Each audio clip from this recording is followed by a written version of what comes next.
work on this agenda. Where are you, Sally? Oh, sorry. I'm just going to talk this way that I'm talking to you and Jeff. Appreciate your continued work on this agenda and the increase in funds specifically for violence prevention. Maintaining local control, of course, is a huge one for us. Increasing property tax relief and transportation improvements and public safety. Those are a lot of my main goals as a council person. So I appreciate that that's translating to our agenda at the state. Can you, actually, I'll ask questions in just a minute, but earlier this week at Public Safety, we discussed mental health and wellness programs for our first responders. This is a local issue, but I'd like for our team to keep a lookout for any bills that are related to that subject, any funding opportunities through Human Health Services or any other department.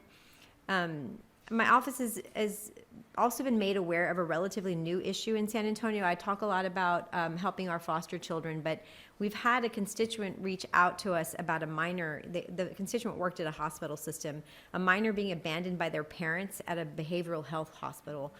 We've been told that this isn't an isolated issue, and CPS often gets involved, but we have known that the foster care system is in a critical state. So I'd like us to talk about that with the state, but also we talked a little bit before about housing, continuing to figure out ways to house children specifically that are aging out of the foster care system. I've been talking with a pastor in my district, Pastor Kraft and his wife, who are foster parents and have actually adopted children.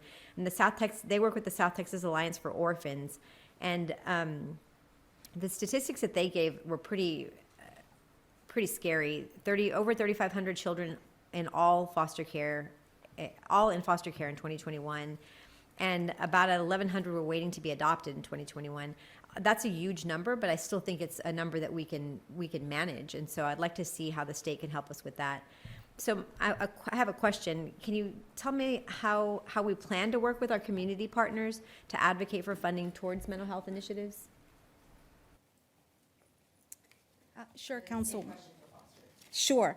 So regarding the permanent supportive housing for foster youth that are aging out, that is definitely an area that's supported by the city. The SA Forward Plan specifically supports that, as well as the SHIP. So we'll be specifically working with our housing team, NHSD, with Mark, to make sure that as bills begin to get filed, we're going to be tracking those specific that would support this particular issue.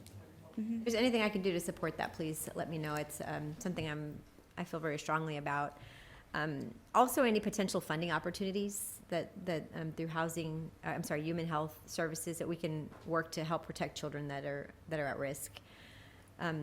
If you can help me identify those and anything that I can do to advocate for those. Thank you. That's all, Mary. Thank you.